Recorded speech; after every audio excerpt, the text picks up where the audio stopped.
Hello everyone, welcome back to my channel. This is Manveer Singh. आज अपने start करने वाले हैं constitution and the topic is constitution of India is derived from various sources. The constitution framer studies different constitutions of the world and adapted whatever they found useful according to the Indian circumstances and aspirations. So basically, the structural part of the Indian Constitution has been derived from Government of India Act 1935। जो 1935 का act था ना, तो structural part वहीं से derived है। जो philosophical है, फंडामेंटल राइट्स हैं, वो अमेरिका से डराइव्ड है, और जो directive principles of state policy है वो आयरिश कॉन्स्टिट्यूशन से हैं। ये तीन ब्रॉड डिवाइडेशंस हैं कॉन्स्टिट्यूशन के। और जो पॉलिटिकल पार्ट है ना, जैसे कैबिनेट गवर्नमेंट होगी, रिलेशंस क्या होंगे एग्जीक्यूटिव और लेजिस्लेचर के बीच में, ये लार्जली डिराइव्ड है ब्रिटिश कॉन्स्टिट्यूशन से। तो अब अपने डिटेल में डिस्कस करते हैं भी क्या चीज़ कहाँ कहाँ से डिराइव्ड है। जो पहला है गवर्नमेंट ऑफ इंडिया एक्ट 1935। तो जो फेडरल स्कीम है, distribution of power between state and the centre, वो 1935 के एक्ट से डिराइव्ड है। Office of governor, then your public service commission, judiciary, emergency के जो प्रोविजंस हैं, एडमिनिस्ट्रेटिव डिटेल्स, तो ये सभी 1935 के एक्ट से डिराइव्ड हैं।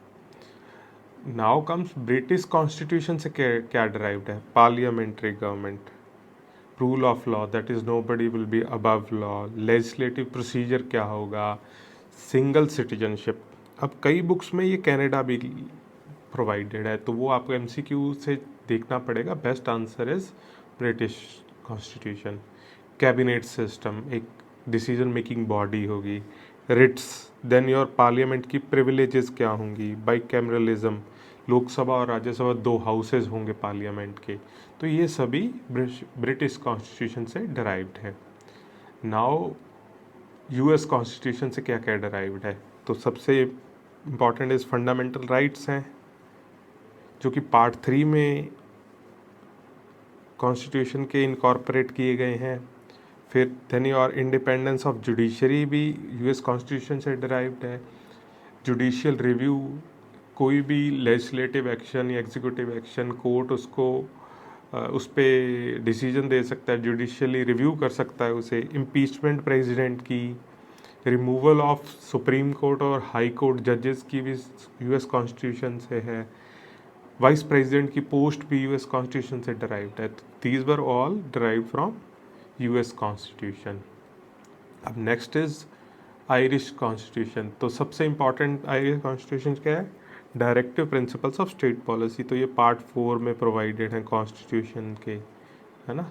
These provides a goals and aspirations, और these are fundamental in the government, और गवर्नमेंट इनको देखते हुए अपनी पॉलिसीज फ्रेम करेगी। Then nomination of members to the Rajya Sabha, कुछ मेंबर्स को नॉमिनेट किया जाएगा जो कि अपनी फील्ड में एक्सपर्ट हैं, जैसे कोई साइंस में, आर्ट्स में, स्पोर्ट्स में। तो इंडिया में राज्यसभा में कितने मेंबर्स नॉमिनेट किए जाते हैं, 12 मेंबर्स टोटल, है ना। And method of election of president. अब कनेडियन कॉन्स्टिट्यूशन से क्या डिराइव्ड है, federation with strong centre, vesting of residuary powers, appointment of state governors by the centre, advisory jurisdiction भी वहीं से सुप्रीम कोर्ट की एडवाइजरी जुरिस्डिक्शन भी कनेडियन कॉन्स्टिट्यूशन से डिराइव्ड है। Now comes Australian constitution. तो कॉन्करेंट लिस्ट वहाँ से डिराइव्ड है, जो थर्ड लिस्ट है। Then your freedom of commerce and trade, joint sitting कब होगी, 2 हाउसेज ऑफ द पार्लियामेंट, ये भी वहाँ से डिराइव्ड है। अब जर्मनी के कॉन्स्टिट्यूशन से क्या डिराइव्ड है, suspension of fundamental rights during emergency. अब सोवियत कॉन्स्टिट्यूशन से क्या डिराइव्ड है, यूएसएसआर से बिफोर रशिया, फंडामेंटल ड्यूटीज़ ये इनकॉर्पोरेट की थी 42nd अमेंडमेंट में। और ideals of justice, social, economic and political, जो प्रियम्बल में आइडियल्स ऑफ जस्टिस है ना, सोशल, इकोनॉमिक, पॉलिटिकल, प्रियम्बल में, वो सोवियत कॉन्स्टिट्यूशन से डिराइव्ड है। Now comes French constitution. तो republic, ideals of liberty, equality, fraternity in the preamble, ये भी फ्रेंच कॉन्स्टिट्यूशन से ड्राइव्ड है। साउथ अफ्रीकन कॉन्स्टिट्यूशन, तो procedure for amendment article 368 and elections of the member of Rajya Sabha.